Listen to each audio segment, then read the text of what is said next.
Fire Station 259, what is address of the fire? Yeah, dispatcher. Yes? This is off-duty firefighter Jermyn. I guess you got this already. But you got a plane crashed into the World Trade Center. You aware of that? You have a plane that crashed into the World Trade Center in Manhattan? World Trade Center in Manhattan. Well, where are you calling from? I'm on Barrett Street in Manhattan. Barrett Street in Manhattan. Yeah, it's the North Tower, World Trade Center. North Tower? North Tower. You got... And the phone number you're calling from? I'm on a cell phone. I'm an off-duty firefighter. My name is Jermyn. Okay. Okay, it's the North Tower, Vesey Street. You got... Vesey Street side. Okay, thanks a lot. Send them all because you got major fire on the upper floors of the World Trade Center. All right? Okay. I guess it was the compression, really. I saw horrible things before the collapse. After the collapse, there wasn't anything, but before, it was bad, very bad. It's all a long story. You know, because it was collapsing within itself, so each floor, can you imagine what the weight was? Say, once you got down to about the 40th floor or something, well, what was the weight like? It was faster and faster. It came down in less than a minute. It was like a giant compressor, you know, that was coming down. No wonder it just did. And yet the paper in that building arrived at the ground intact. A sheet of paper made it. It took 10 years to build, and it came down in a minute. There was no preparation for it. It was a beautiful, beautiful day. A very dark day in both my life as an American and in my personal life as well. It was a beautiful day. It was a very, very, very beautiful late summer, early fall day. And I had been with a friend the night before. And I remember getting up in the morning and bidding them goodbye for the day. And I took my normal train to the World Trade Center. Our office was on the 85th floor of the World Trade Center. And unusually for me, I was very hungry and stopped for breakfast. Normally in those days, I didn't eat breakfast in the morning.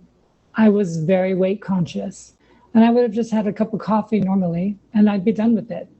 But that day, I remember there was a person on the train who was one of those boring people who would always talk to you the whole train journey early in the morning, when you really want to just close your eyes or read the paper. I forget this man's name, but he talked to me the whole way in. And when I got to the station in the World Trade Center, I remember being very, very hungry. So I went to a delicatessen called Akbar's, and this person accompanied me because he was just one of those people who couldn't stop talking. And so he came with me. He also worked somewhere close to the World Trade Center, and we got ourselves something to eat. And then we said goodbye and went into the World Trade Center with my breakfast. So getting breakfast probably cost me about 5 or 10 minutes, which in retrospect could well have saved my life, because I went to the lobby of the World Trade Center and through security with my building pass and through the turnstile and got onto the elevator to go to the 17th floor sky lobby. I was waiting for the doors to close on the elevator on the lift. Then the whole building shook very savagely. There was a rush, a giant rush of air that went whoosh through the lift, through the elevator cab. And there was this enormous sound of machinery and things falling about around above us in the elevator. What had happened is when the plane hit the building, It disintegrated. the jet fuel came down the elevator shaft And when it found the source of ignition, lit it up. And I remember thinking that one of the elevators in one of the adjoining elevator shafts must have come loose from its cable and was falling, because that's the sound that it resembled. And there was about 3 or 4 other people on the elevator. And fortunately, the doors had not yet closed to ascend.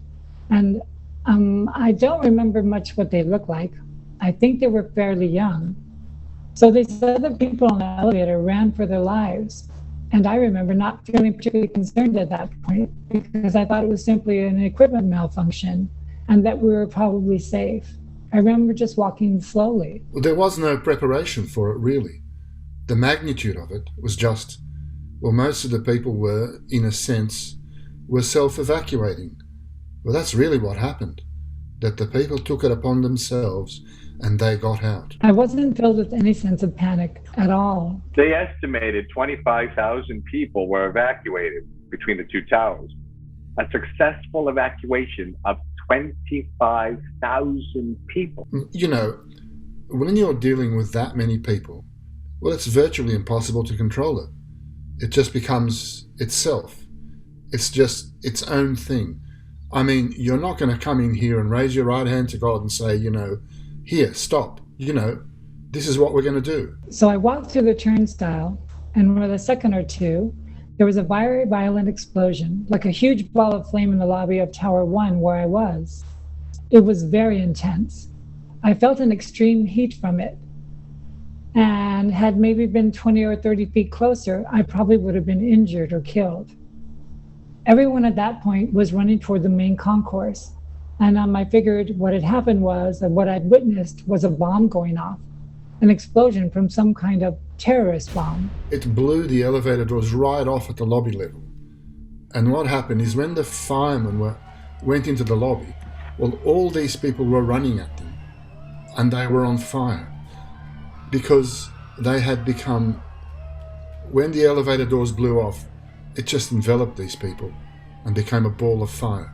It's like your whole life changes. And they were running on fire. They were running for the exits, the revolving doors, and the firemen were coming in and they were coming at them on fire. Well, I'm surprised we didn't lose 10,000 people. You know, given the situation, given the magnitude of it, we really lucked out. Only 3,000. A beautiful late summer, early fall day, and I started to eat my breakfast because I was still very, very hungry.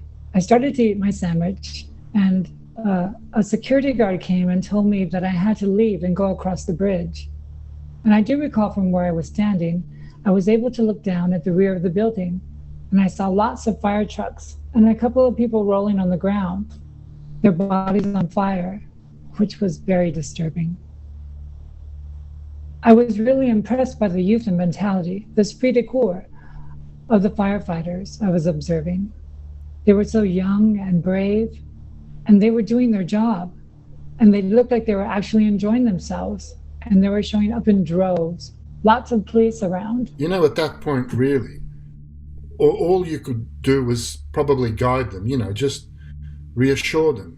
Continue along your way, be careful, don't trip, you know. God, you know, you don't want that to happen because people, of course, would be trampled. And so I went across the bridge as directed. I remember walking through PJ Moran's and seeing that a television had CNN on, and there was a reporter from CNN saying that a small, light aircraft had collided with the World Trade Center.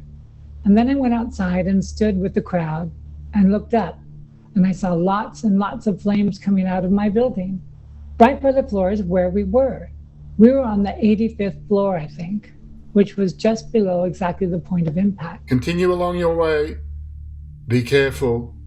Don't trip. Then I heard a sound from the sky that sounded like an incoming missile. And everybody ran for their lives. It sounded like a missile coming in. And I do recall, shortly before you heard the sound of the impact, the engines being accelerated. There was a steady, you could hear the sound of the engines, and then you could hear the pitch increase dramatically. And then about 3 seconds later, you heard the sound of the impact. So whoever was flying it clearly went to maximum speed just a few seconds before they hit the second tower. And at that point, everybody disappeared. With, well, you know, with our Americans with Disabilities Act, we have people in various degrees of incapacitation in different places you would not normally find them.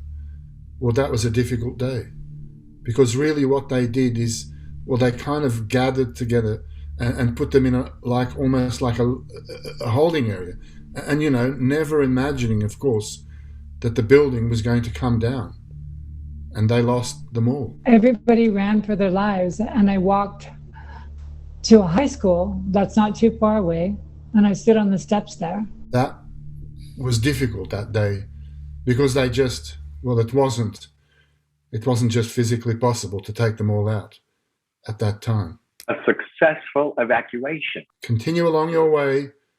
Be careful. Don't trip. It was still a very beautiful day, and I looked up and I saw flames coming from both of the buildings, and there were people jumping, and it was very, very tragic. I mean, and as far as like launching or mounting any kind of, you know, offense against a fire, forget it, because we lost the water too. So you got to remember, not only did we lose the stairs, but the water is, of course, pumped up through the standpipe system. The sprinkler system in the tower, well, that was compromised. That was gone. All your utilities were gone. It probably, well, those fires would have burnt. If the buildings didn't collapse, I think it probably would have taken us maybe 2 or 3 days to put those fires out. And once I saw what was going on, I went to the roof of my apartment building, from which I used to be able to see the World Trade Center to the south and the Empire State Building to the north. You could see the gaping holes in the north side of the North Tower. And by the time I got up there, the South Tower had been hit as well. It was a ragged mouth. It was a ragged mouth out of which smoke was bellowing, a sort of a jagged, a crooked smile. What had happened when the towers came down? Well, they took out all the water mains, just the impact of them collapsing. So they actually used the fireboats to provide water to extinguish the remaining fires. We are probably fortunate, as I said, that we only lost what we lost. What struck me was that looking through binoculars at the World Trade Center, which was just over 2 miles away from where I was, through binoculars you could see the undoubtable silhouettes of people jumping out. And then even once you've learned what a human body looks like 2 miles away, even without binoculars, I saw maybe 50 people jump to their deaths that day. I had a friend of mine who lives 2 doors down. We could see them from her roof originally. And she has this party. I'm going to it again this year. It's called the Olive Tossing, the first olive tossing of the martini season. And it was like if you've ever had a cat that had fleas, and the doctor, the veterinarian, says to immerse the cat in warm water to get the fleas off. Once I did this, and my cat's tail stood straight upright. And as I lowered the cat's tail into the water, you could see fleas jumping off the tail of the cat. And we all have martinis on the roof, and we take an olive and toss it off the roof. And we did this party a few years ago, and as we tossed our pips, the exact moment we tossed our pips, fireworks exploded behind the World Trade Center that year. And that's what I kept thinking of, that it looked like from 2 miles away, it looked like fleas jumping from the tail of a cat to escape the water. These human bodies that were jumping to escape the fire. And, you know,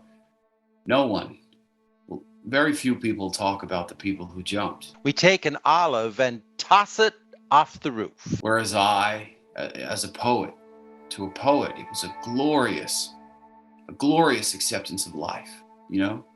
If I'm going to die, I'm going to choose to die in a glorious, diving way, as opposed to stay here and be burnt to death. The first olive tossing of the martini season. For For the rest of the day, I saw people covered in ash moving uptown, walking as though in a daze. And my wife had an interview that day. She was going to interview somebody for a story, and I think she made it to the interview, and before we really realized, wait a minute, nobody should be doing anything as business as usual this day. And she then sort of had to walk home. Jet fuel burns extremely hot. At 1200 degrees, steel begins to fail. And at 1200 degrees, those people died a horrible death.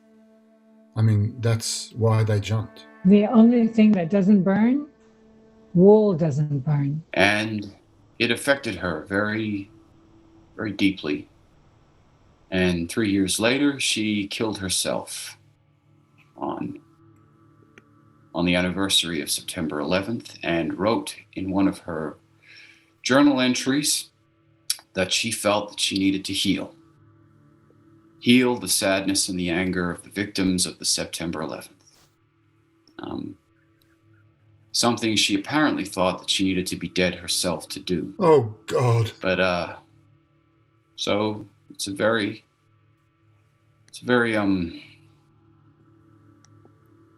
obviously a very, very dark day in both my life as an American and in my personal life as well. Whereas as a poet, I'm an idiot because once before we were married, she asked me whether I knew that we would not be having children if we did get married. And I said yes. And because she knew I was lying, she asked if I was really okay with that. And because I'm an idiot, I said yes again. And once during a fight, not married more than 2 years, she said she felt like my first wife. And I, like an idiot, assured her that she was. She worked out at a gym 5 times a week and smoked as many packs of ultralights. And I'm an idiot because when I asked her why, she said, "Because I hate myself and I want to die." And I laughed and said something I don't recall. Something completely and utterly insufficient. Now think about this. Here's a building, tons of steel, tons of concrete, tons of glass are turned to sand. And yet the paper in that building arrived at the ground intact. A sheet of paper made it. From the roof of our apartment, I saw 40 or 50 people jump from the towers on a Tuesday morning. We used to be able to see them to the south, just as to the north we can still see. And by we, I guess I just mean me now. The Empire State Building, which still steeps me in gratitude because I'm an idiot. It almost looked like a parade, like confetti. Now, what does that tell you? A piece of paper is a piece of paper. There's really nothing about it that's changed. It's very little altered from its original state. But the paper made it to the ground in one piece, whereas an entire building, 102 stories, came down and nothing. There's nothing there. I mean, I always thought about that. How can concrete disintegrate and a piece of paper arrive intact? So when I arrived at the scene, I had jumpers coming down all around me. How can a piece of paper arrive intact? A piece of paper is a piece of paper. Out of the smoke, with arms flailing, and I swear I saw a perfect swan. And I was going to write a poem about how fire is the only thing that can make a person jump out a window. Maybe I'm an idiot for thinking I could have saved her. Call me her knight in shattered armor. Could have loved her more, or told the truth about children. But depression too is a kind of fire, and I know nothing of either. There's no handbook for this, It was just a scene that you didn't believe you'd ever be seen in the privileged, safe world we believe we live in, or that this country tries to have us believe in. I was with 6 other people who were going to Queens. One of them was my friend Myra. I said, I'm going home. I'm going home. I don't care how I get there. I'm going home. I can't be here, And her boyfriend at the time was a cop. And she couldn't get in touch with him. And then it was hours before The last time she talked to him, the towers were still standing. So we all started walking. There was a group of us started walking, and people were just acting crazy. They were like jumping on cars. Of course, everything was bumper to bumper. She had no idea what had happened to him, so she was with us. One of the guys tried to get us a cab. The cab probably went like 2 feet before we were like, we're not getting anywhere. There are people walking who are getting there faster than we are, and we left. So there were, and traffic was not moving at all. There was a time when we jumped into a cab and we went about 2 inches on and decided this is silly. And the cab driver was charging us an exorbitant amount to get to Queens. He still charged us. He charged us like $20. And that was disappointing. Because like, I'll give you $20 if you take me and my friends to Queens, you know? Sort of disappointment in humanity, that there were people who were going to take advantage of the situation. And we didn't get far, obviously. It went 2 feet up and we were like, okay, we're not getting anywhere. We have to go. And he still took the $20. But it didn't really matter. We weren't going anywhere, so we got out and we started walking. He took the $20. And we walked, walking was very slow because there were so many people. Yeah. Yeah, it was crazy. My friend, Gianni, she was wearing high heels and she couldn't walk anymore. We didn't know if the subways were running, and we didn't know if something else was going to explode. And she started, I guess, hyperventilating because it was so hot that day. It was September, but it was like 80-something degrees. My very good friend Gianni, what happened to her? Something with the feet. And she was wearing high heels, and she just started panicking, and she had to lie down on the floor. We had to run and get a flip-flops, which hurt her feet even more. She was more comfortable walking in the heels. Judy was like, I'm just going to go get some slippers. So she went into a store, and they charged her like, for slippers, they charged her about, I don't know if it was close to $20. But this was a woman who spent her entire pregnancy walking in her heels. So that's what she wanted to do. And so, yeah, I remember it was very crowded and very slow. $20 or something for slippers that didn't even fit Gianni. But it was better than the heels, And so we needed, the plan was to get across the bridge to Queens. So we all went as a group together. We just started walking on the bridge. We were panicked. We were nervous. And some people dropped off along the way because they went home. Every time we heard a plane, we would duck. There were people jumping on cars, trying to get through, but the cars weren't even really going anywhere, It was chaotic. It's just thousands and thousands of people on that bridge doing the same thing, trying to get home. From all that, I think I got home close to 6, 7 o'clock around that time. What was interesting too is that there were jokes here and there. I don't remember the actual jokes, but I know it was late. I know it was late. Gianni was fixated on her underwear. She wanted to change her underwear.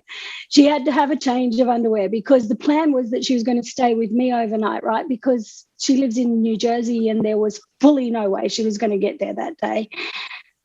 And that's where her mind went. When we got back to my apartment, we had to go online and get some telephone numbers and look up the Gap and Old Navy because she had to have a pair of underwear. And even when I said to her, you'll take them off, we'll wash them in the washing machine down in the basement. It's just, she was fixated on that for whatever reason. I know it was late. And then you think to yourself, oh my God, this terrible thing just happened.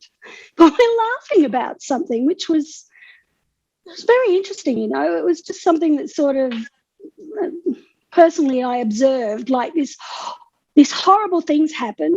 How can we be laughing at something? How can we be laughing at something? I didn't get to hear from my husband until about 9:30 or 10 o'clock. And he called me and I just started crying because I didn't know. I thought he was, dead. I didn't think, so he was there. And when the towers came down, he was directing people. He was telling them to get away. He was trying to get people to get far away as much as possible. So the next time she saw him, the towers had collapsed and thousands of people had died. When the towers came down, he said that he had to run into a subway. He had everybody run into a subway, and because it just got pitch black, dark, because of all the... He said he was white, because of all the debris and everything. And his story is horrible because when he told me, he was like, we could actually hear popping sounds of people throwing themselves from the buildings. He was like, all you could hear was a pop. The walk was hot and it was long. And there was this feeling like being trapped on this island called Manhattan and feeling like we needed to get off it. We didn't know what was going to happen. My initial thought was, almost, I don't know if it's embarrassing or in retrospect, it would have been considered un-American, but my initial thought was that this was a long time coming. This was something we had sowed the seeds for decades with our policy in Latin America, with our policy in Southeast Asia. And this had gone on in Israel, and other countries had felt the impact of this stuff on a regular basis. But this was the first time that we were feeling it. Yet I felt that we were such a part of the reason that this was going on all over the world that, it didn't shock me that it happened here. But, it did seem like it's like the chickens coming home to roost.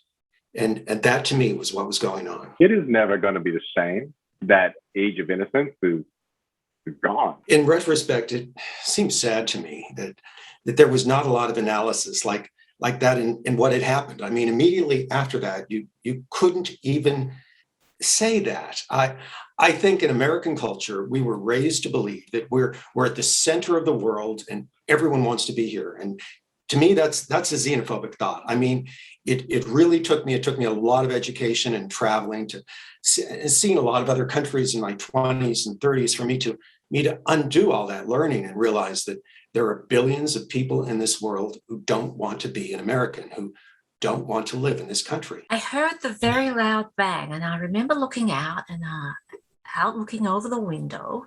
You could see smoke coming out of the side of the World Trade Center and even some flames, but you didn't see any sign of anything else, and it was very hard to tell what was happening.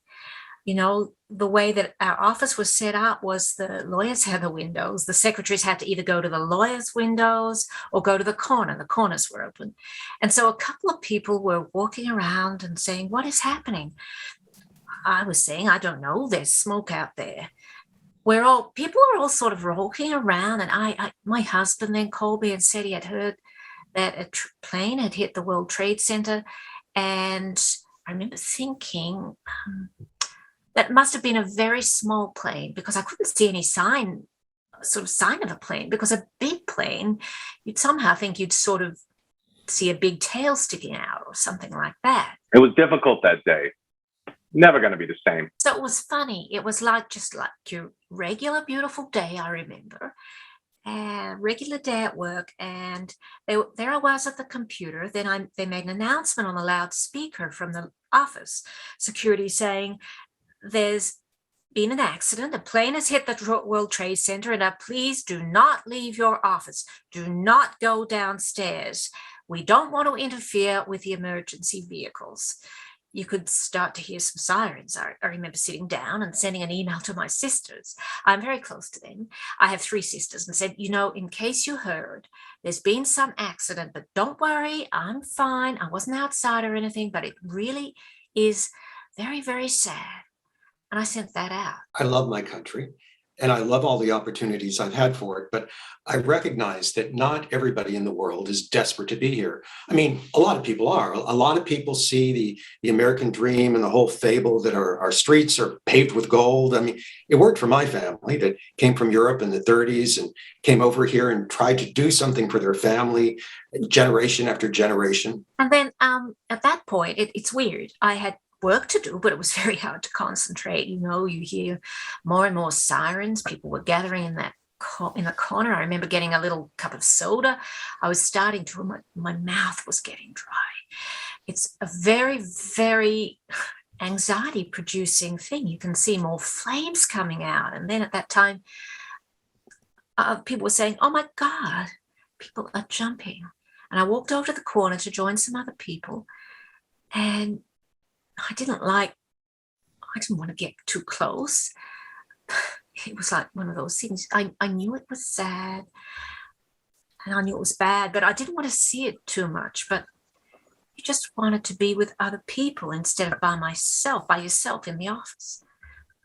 I had jumpers coming down all around me. I'm going to choose to die in a glorious diving way, as opposed to stay here and be burned to death. And while we were standing there, the second plane, you could see it. And we were on the 49th floor, so it's about eye level for us when it came in.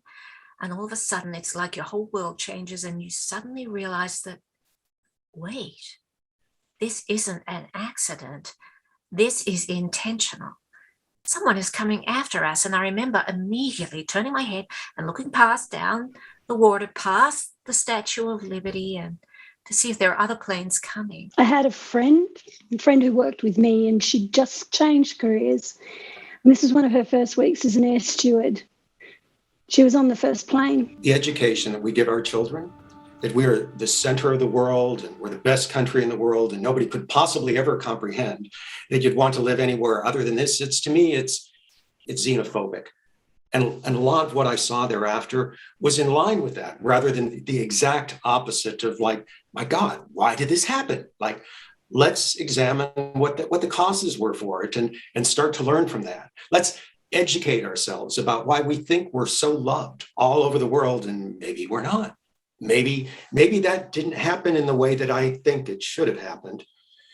You know, that thought is clearly in different circles, like different people have that thought, both Americans and non-Americans. But for us, the US, after this happened, that wasn't really the discussion that was going on, you know, so I don't think I would be comfortable having this conversation anytime in the past. It was interesting, you know, a lot was tested there. The towers themselves, it was lightweight construction, really. And you know, also to maximize the amount of floor space they could, rentable space, they minimized the amount of columns to support the floors. So actually, those floors were supported almost by what they call like a ledger book that ran around the perimeter. You know, actually the skin of the building, the outside held it all together. Let's face it, billions of people in this world don't want to be American, don't want to live in this country. Of the 343 guys that were murdered on 9/11, well, they haven't found 100 of them. Of the 3,000 civilians that were murdered on 9/11, they've identified 60%. And of course, it smelled like burning afterwards for weeks and weeks and weeks. As they were digging initially, you know, well, I think everybody had a certain expectation of, you know, at least finding bodies. And that didn't happen. It was gone. They were gone. They were actually pulverized. There was nothing to find or recover. It was just like when it happened, we were all together. We were all, you know, there were no more Black people or white people or Asian people or Jewish people or Americans or this or that. If you were a New Yorker, we were together. Hundreds of firefighters have died since. It never ends. There was absolutely no tension or lines drawn on culture or race or gender or age. We were like this brotherhood of humanity, like some John Lennon song. That could have been, you know, playing as the theme song of the time. And it lasted, well, a good long while. I don't remember if it was 2 weeks or 2 months, but it lasted a good while. And we talked about it. In New York, you're constantly berated by noise and sound. And there was a big effort on a lot of people, it seemed, that to just stop that, because you couldn't hear as much noise and sound around you. The horn honking just sort of stopped. You know, it was so quiet. I remember how quiet it was because you didn't hear any airplanes. And when you start hearing airplanes, it makes you really nervous again. That moment when that period ended for me was the first time I heard a horn honk, you know, and then that was it. It was gone. And it really was this amazing window of what our world can be if we all just sort of get on the same page. And I don't think that's going to happen, because it took you, the death of 3,000 people and bringing down those buildings as a precedent to a huge war that then started along religious lines. It took all of that to get this small window open for us to see it. So the likelihood of that window coming back and the cost of getting that window reopened, I don't know if we'll ever be okay or if we'll ever see it again. But it was something that, in my 50-something years on this earth, I'd never seen before as big and open and widespread. I think, yeah, there was a long time when you wondered whether this was a safe place to be anymore. Whether it was going to happen again. This isn't the word I want to use, but it was the most innovative terrorist attack of its time, And I dreamt for months and months and months. I dreamt of watching planes crash into buildings and having plane engines falling out of the sky. My friend, the color therapist, says orange is the color of healing trauma. She tells me how 6 months after September 11th, there was a sudden and unexplained explosion of orange in the fashion industry, like nothing anyone had ever seen. The country had so much to heal. The entire harbour was closed. I mean, the only ones on the water really were Coast Guard with 50 caliber machine guns mounted on their bows and crisscrossing the harbour. Those with work they are not willing to do, she says, will not be attracted to orange. And I think of how, as a child, I once said orange was my favorite color because I felt sorry for it. That was just a scene that you couldn't believe you'd ever be seen in the privileged, safe world we believe we live in, or that this country tries to have us believe in, because it was like, the army and jeeps and tanks, and it was just like a siege. It almost looked like a parade. At the time, I couldn't imagine that life would ever be normal again, and life's normal again. Not the same normal, but it's normal. Things will never be the same. We can say that about anything. As life progresses, nothing will ever be the same. And there was this woman who was walking with us that day across the bridge who was Albanian. And she was probably the least affected by this because of her past life experience, because she'd seen so much war and so much death that she just wasn't affected by it. She sort of was like, took the lead and got everyone together, and out we went. So you pick yourself up by your bootstraps and you just keep going. It's either that or you crumble. And there were people that crumbled. 9/11 obviously did have a huge impact on this city, New York. I don't think we fully recovered from it in many different ways. I think we all understand it differently.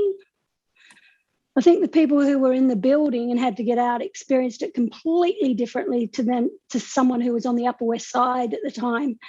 I remember friends of mine in California, as shocking as it was, it really had no effect on their daily life. It was kind of like a movie to them. So it definitely didn't affect everyone. It affected everyone differently, depending on where you were and who you knew. I think that legally, we've had some very dramatic changes to our laws. I mean, they had this terrorist bill that passed like the following day, or the Freedom Bill, or whatever we called it. That probably did more harm to the US Constitution than 200 years of jurisprudence had done.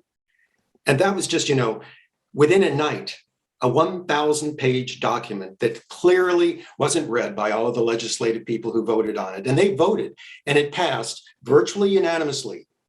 So these are some of the things that I think have impacted us from 9/11 that may not have been known as much. And I think there are still some very severe issues that we're still trying to dig ourselves out from under. And you suddenly felt vulnerable.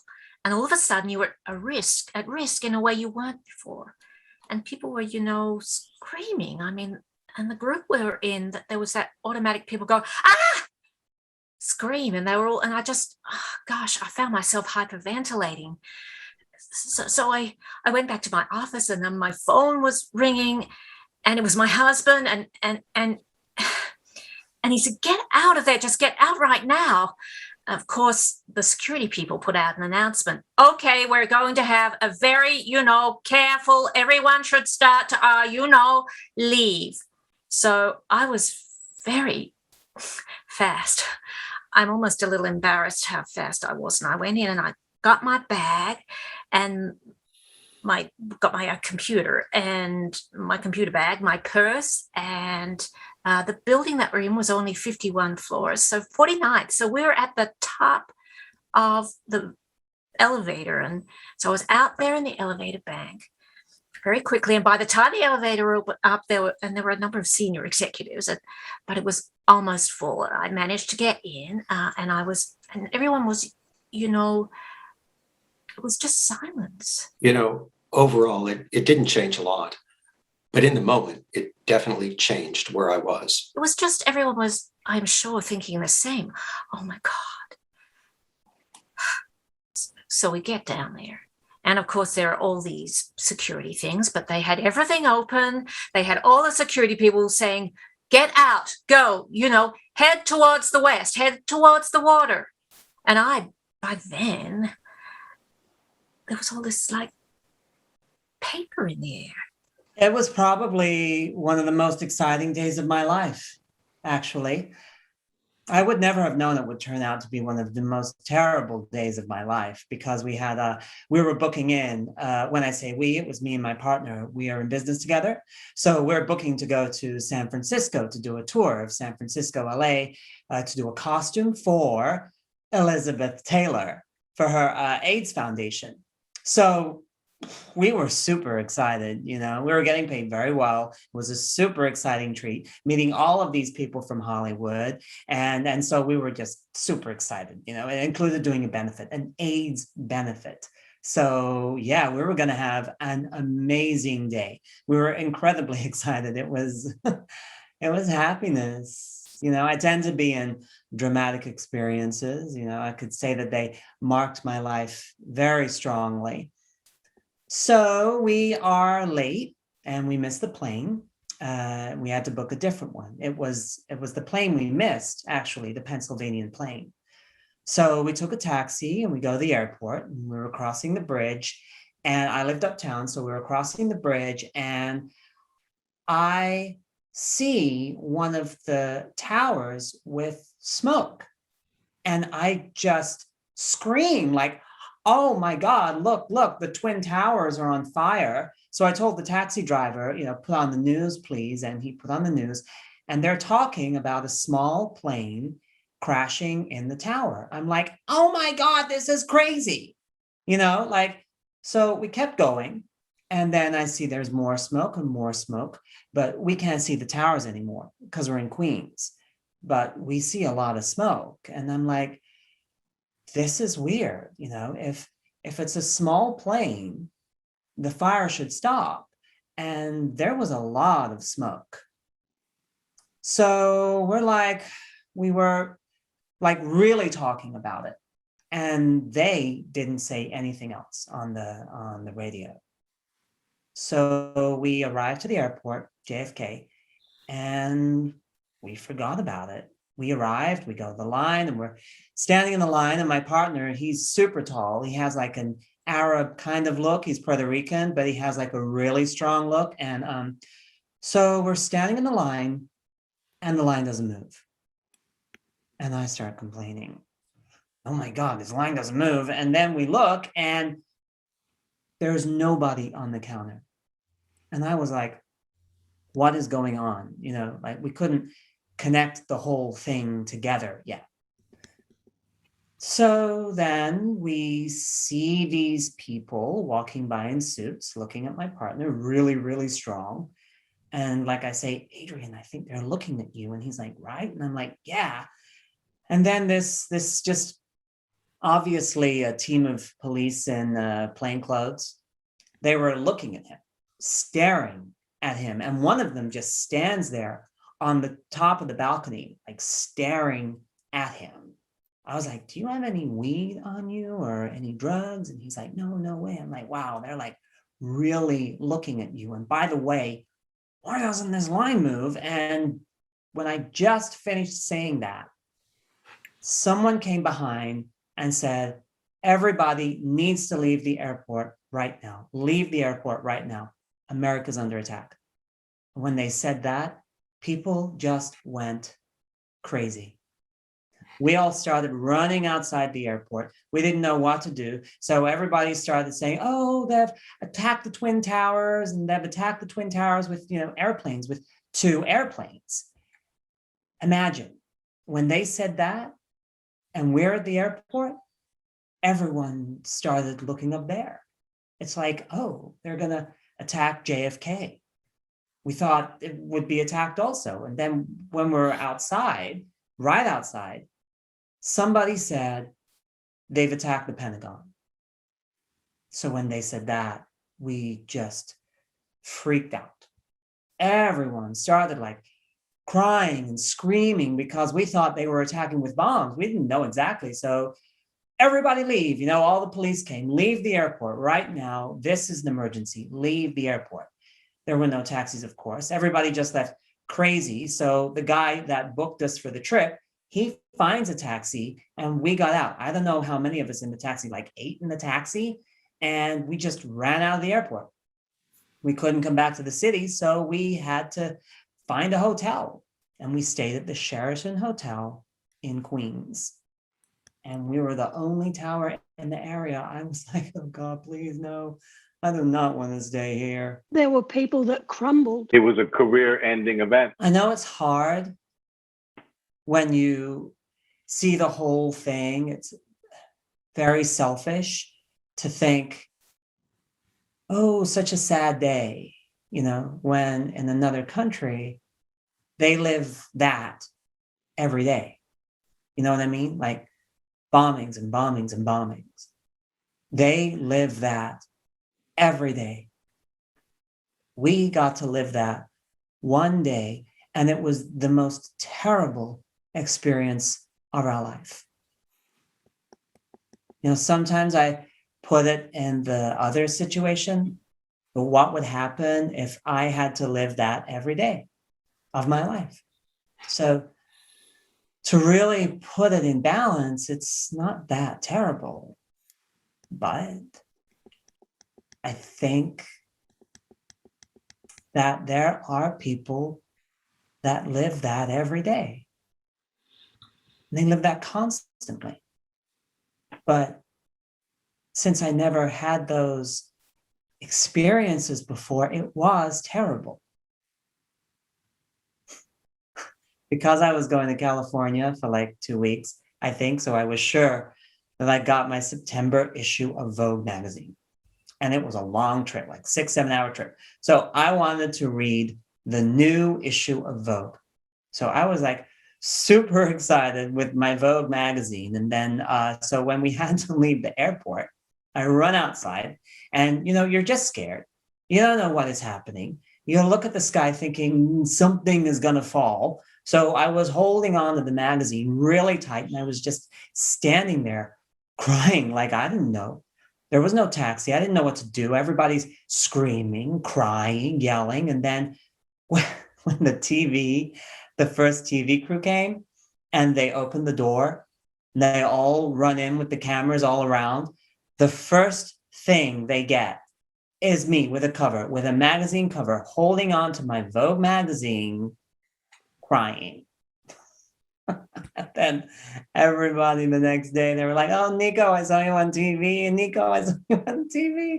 Oh, it was so embarrassing. The good news is that I'm still here and I hope to be retired for many, many years. But it certainly wasn't the way I wanted my career to end. There's many guys just like me that it effectively ended their career in life. It changes in a very short time, it changed everything because just about all firefighters love the job. And it's kind of hard to, you still went out kicking and screaming. What would happen if I had to live that every day of my life? Guys don't want to leave. And I know with the people that I deal with, including myself, I'm still trying to figure out what to do with my life to make it productive. Because when we do the job, it was a very satisfying feeling. When you did your job, it was very fulfilling. It's not, it is a job, but for most firefighters, I suppose it's a calling. We're very fortunate that we're able to work in something that we love doing. All those going into burning buildings, I don't know how you describe that, but If you become a firefighter, will you essentially accept the fact that you could die in the line of duty? I mean, it's a tough, dangerous job. And so, well, it was nothing new to us. It was just like your regular. It was a beautiful day. The most exciting day of my life. But when the bell rings, we're all on the same team now. The guy that we're just at each other's throats. Now, he's your best friend because you know that he's just as strong as you are and just as thick-headed, and he's not going to back down. And I know I can count on him to do what he's got to do. I'm going to meet him there, and we're going to do this together. And it was when you did it, when it was all said and done, I've never felt so fulfilled, that I was able to, a very satisfying feeling. Our business destroyed, literally blown up, gone. No one wants to buy sexy underwear. All of a sudden, you were at risk. I don't think there was a lot that I learned from that situation. And as a country, I fear that we did not learn enough from it. Of course, when you didn't get hurt, you didn't get burned, and you did your job, it felt real good to go back to the firehouse and knowing you went and you did the best you could. At risk in a way you weren't before. The results weren't always what you wanted. People got killed. People lose their homes, their property. Sometimes it was very hard to deal with, but we did. We would deal with it one way or another, and everyone's pretty much in the same boat. Well, you essentially accept the fact that you could die in the line of duty. I have to mention it. In addition to the men who were on duty, being the hour of the day, 9 a.m. was the change of tour. So you had men who were going off duty and men who were coming on duty. Everybody responded. When they saw what the enormous tragedy, everybody responded. People who were getting off, both the night tour and the day tour responded, in addition to men who were off duty or were on vacation. Everybody. People came in from home. Men who were off duty came in on their own time and lost their lives. That's a fact. What happened on 9/11 to me is just about the worst of what goes on in this world.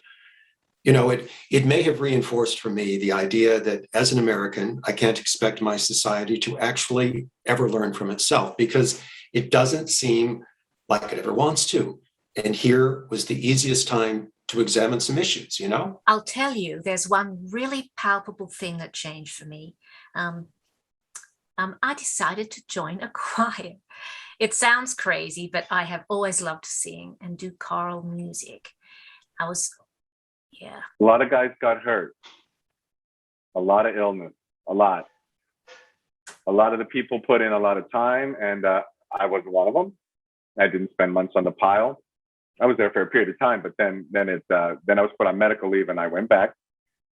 A lot of people spent months at the site trying to recover remains, and as a result, many people are chronically ill.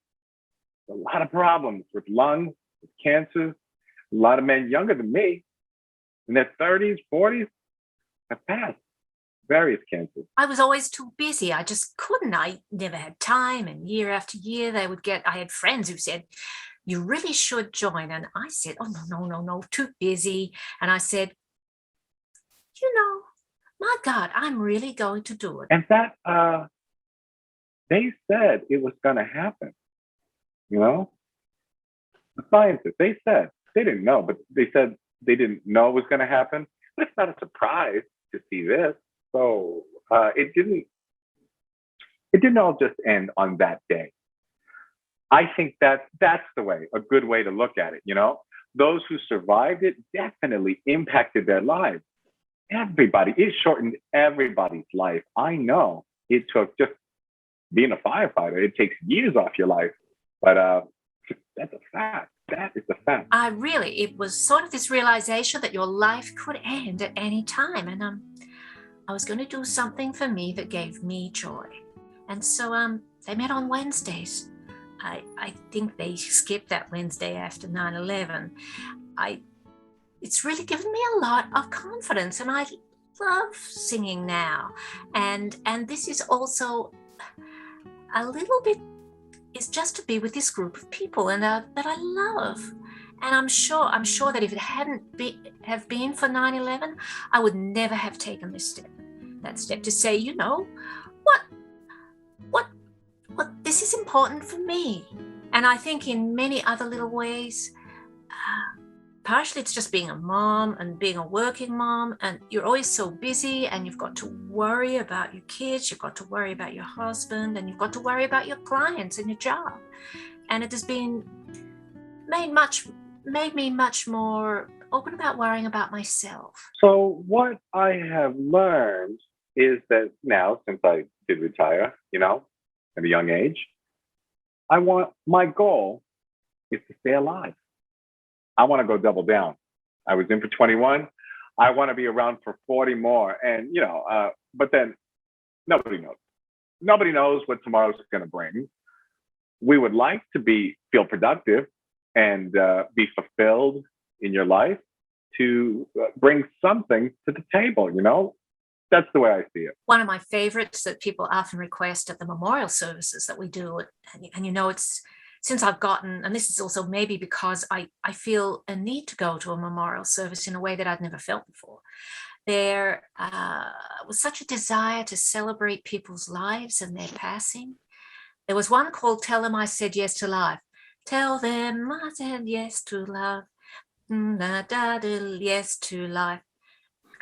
If they ask what I know you did best, tell them I said yes. And it's written as if somebody is talking after they're gone and they want to be remembered for their life and love.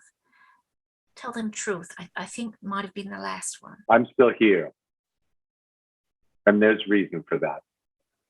And I'm trying to do good. Making an impact with the best ability that I have. I try to contribute to life. Tell them I said yes to love. Tell them I said yes to life. Da, da, da, da, da, da, da. Yeah. Every time I see, or they play it on TV, the second plane going into the tower, I'm watching my friend being murdered. It's not only people in the uniformed forces either. It's civilians. The people that live down there. So it's really not closed out. It's still ongoing. Every year I listen for her name. When they read them out in the morning, they always say it wrong.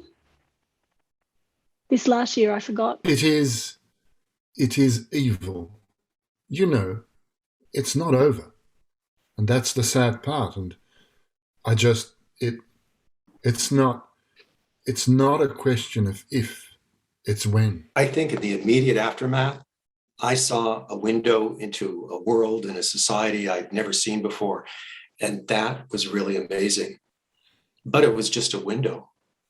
It didn't last. It didn't hold. Growing up, I lived with my grandparents, and my grandfather hated Germans. It was a blanket statement because of what had happened to him and people he knew in his family. And you think you can't really blame them. It's just a kind of what happened, what they feel. But so I guess I felt like I need to keep myself in check and make sure that I didn't sort of develop a hatred for an entire religion. I saw horrible things before the collapse. After the collapse, there wasn't anything.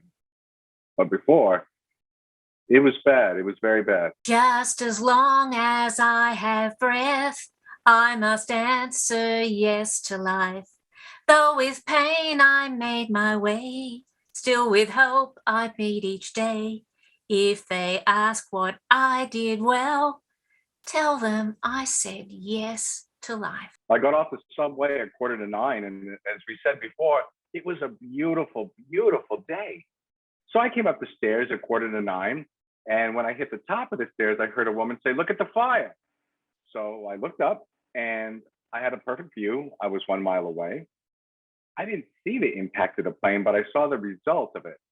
I saw the fireball, and I had a perfect view of the north face of the North Tower. And I could see that the building was intact, and I saw a hole in the building about 7 stories high. And I saw a fireball at least 15, 20 stories high. So instinctually, I had my cell phone and I dialed. I didn't call 911. I called the dispatcher, fire dispatcher directly. And I told him who I was and what I saw. And at that point, he was not even aware of what they had. I gave a size up of the building. And I tried to do what I was trained. And I tried to do what I was trained to do my whole career, to act, not react. I know it was a bad situation, but I was on my own. I was by myself. So I got my uniform. I didn't just run down there because that was not the way I was taught. When you talk about the fire department, for historically, traditionally, how much are they going to pay you to go into a burning building? It's not about the money. Nobody does it for the money, but they take care of their own for sure. The guys take care of each other. And it was all, with 9/11, it's uncharted territory. Nobody knows. I mean, how do you react to this? There's no handbook for this, My thought was, at the end of the day, I knew it was going to be bad. I never thought it was going to collapse. I never thought the buildings would collapse. I knew that there was going to be a tremendous loss of life. I knew that there was going to be a lot of killed, but I did not think, I did not even consider that the buildings would collapse. So when I arrived at the scene, I think jumpers. I had jumpers coming down all around me. I saw horrible things on the ground, and I shut all that out. I shut it all out. And it was at that moment, we were about to enter the South Tower, and what I heard was the pancaking of the floors. I heard the sound of the floors, and it was very methodical. Bang, bang, bang. I could hear the noise, and I knew what it was. I knew what it was. Well, like I said, I had jumpers come down all around us. I thought, I sized it up, and I decided, this is it. There's no way I'm going to survive this. I was quite certain that that was the end for me. And it wasn't. I had no choice. I accepted it. I wasn't happy about it, but I accepted my fate because I felt that I was doing the honorable thing. This is what we do. When people need help, we come and we help them. That's the job. I would have, if I didn't do that, that is not the way we operate. So, and much to my surprise, we all survived. And we continued to operate as the day went on. That was my, the part that sustains me is that we did our job. We stuck together. We operated as a unit. We kept the integrity of the unit together.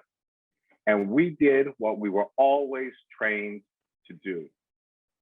Certainly didn't have the outcome that we were used to. It didn't work out anywhere near what I would have liked, but we did our job.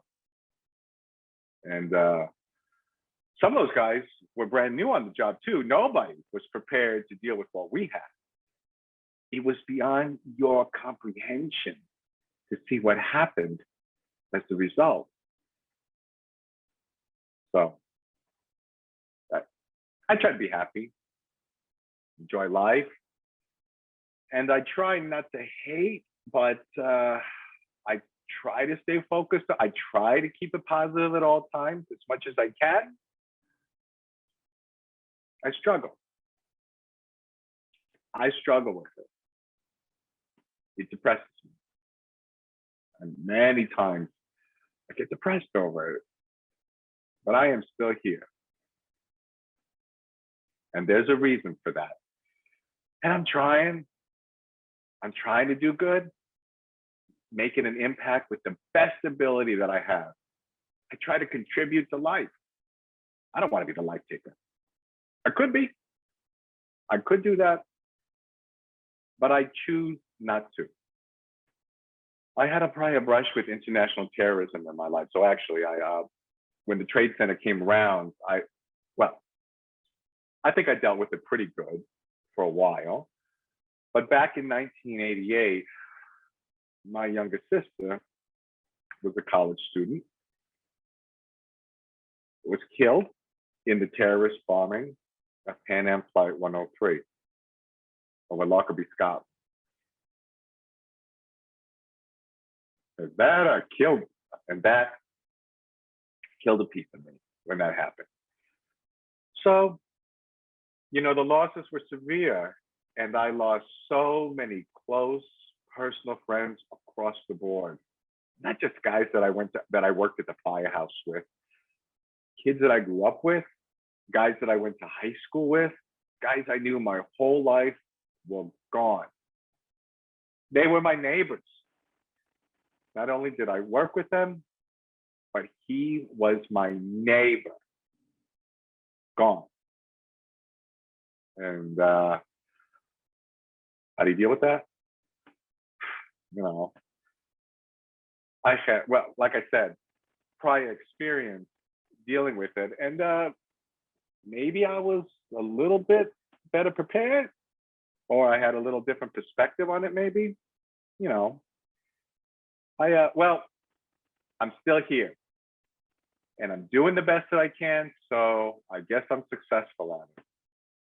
It hasn't destroyed me. I won't let it destroy me. Not going to happen. So, what do you do? My concern? My concern is that 50 years from now, 100 years from now, that the story should be told the way it happened. That it should not be revised or changed. Tell it the way it is. Tell why it happened and what happened and what the firefighters did, what everybody did. The firefighters weren't the only ones who suffered. Everybody suffered. But tell it the way it is. And there is an element that does not want to do that. They want to change it already. They want to spin it and tell a different story. I do not have time for that. Fire Station 259, what is addressing the fire? Yeah, dispatcher. Yes? This is off-duty firefighter Jermyn. I guess you got this already. But you got a plane crash into the World Trade Center. You aware of that? You have a plane that crashed into the World Trade Center in Manhattan? World Trade Center in Manhattan. Where are you calling from? I'm on Varus Street in Manhattan. Farragut Street in Manhattan. Yeah, it's the North Tower, World Trade Center. North Tower? North Tower. You got... And the phone number you're calling from? I'm on a cell phone. I'm an off-duty firefighter. My name is Jermyn. Okay. It's the North Tower, Vesey Street. You got... Vesey Street side. Okay, thanks a lot. Send them all because you got a major fire on the upper floors of the World Trade Center. All right? Okay.